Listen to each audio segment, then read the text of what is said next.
আমাদের আক্রমণ করতে পারতেছে না, কারণ আমাদের সেনাবাহিনী আসছে না।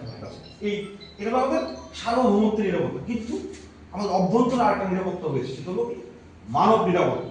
ঠিক আছে, এটা হলো মানব নিরাপত্তা, যারা হিউম্যান সিকিউরিটি। ঠিক আছে, এটা হলো একটা মানে ভাস্ট একটা চিন্তা ভাবনা থেকে আসছে এই মানব নিরাপত্তা ব্যবহার করে কথাটা।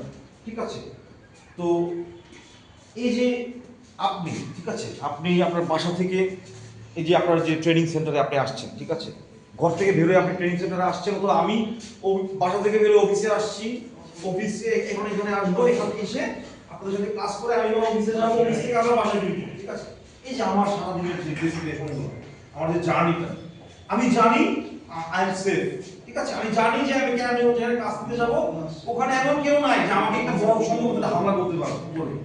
ঠিক আছে, আমি জানি যে আমি ঠিক আছে, আমি বাংলাদেশের যে কোনো জায়গায় যাবো, আমি একটা সমান, আমার যে মর্যাদা আছে, আমি সমান